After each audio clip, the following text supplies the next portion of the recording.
Story with Binaca. सुनिए कहानी Binaca की जुबानी। तो लीजिए, हाजिर है माता दुर्गा की कहानी। या देवी सर्वभूतेषु चेतनेत्यभिधीयते, नमस्तस्यै नमस्तस्यै नमो नमः।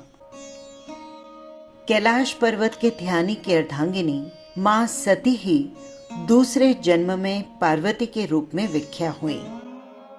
उन्हें ही शैलपुत्री, ब्रह्मचारिणी, चंद्रघंटा, कुष्मांडा, स्कंद माता, कात्यायनी, कालरात्रि, महागौरी और सिद्धिदात्री आदि नामों से जोड़कर देखा जाता है।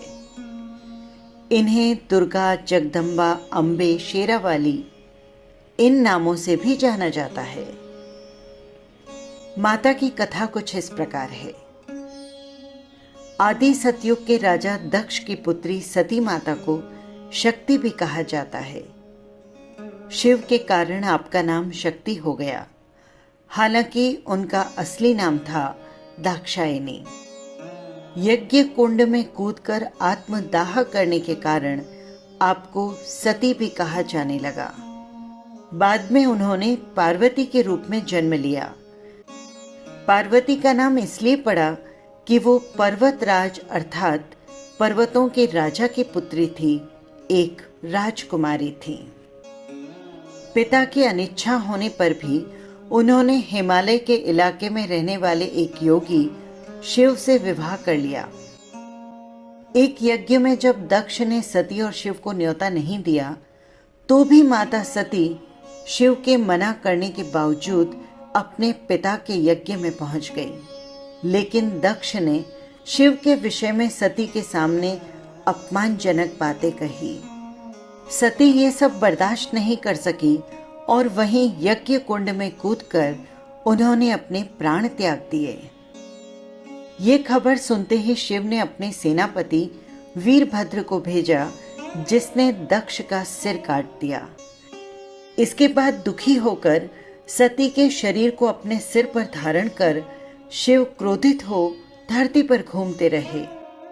इस दौरान जहां जहां सती के शरीर का अंग या आभूषण गिरे, वहां बाद में शक्तिपीठ निर्मित हो गए। जहां पर जो अंग या आभूषण गिरा, उस शक्तिपीठ का नाम वही हो गया। इसका मतलब ये नहीं कि अनेक माताएं हो गई। माता पार्वती ने ही शुंभ निशुंभ और महिषासुर जैसे राक्षसों का वध किया था।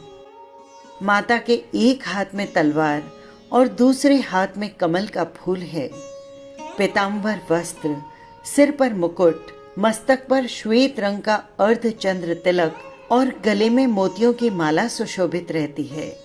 और शेर तो हमेशा माता के साथ ही रहता है। हालांकि माँ की प्रार्थना या स्तुति के पुराणों में कई श्लोक दिए गए हैं, लेकिन दिल से जो पुकार निकले वही प्रार्थना है। न मंत्र, न तंत्र, न पूजा, न पाठ, प्रार्थना ही सत्य है। सच्चे मन से यदि माँ को पुकारा जाए तो वो सभी की अरदास सुनती है। शिव का धाम कैलाश पर्वत पर है। वहीं मानसरोवर के पास माता का धाम है, जहां दाक्षायणी माता का मंदिर बना हुआ है और वहीं पर मां साक्षात विराजमान है। यही थी मां दुर्गा की कहानी। फिर मिलेंगे किसी नई कहानी के साथ। नमस्कार।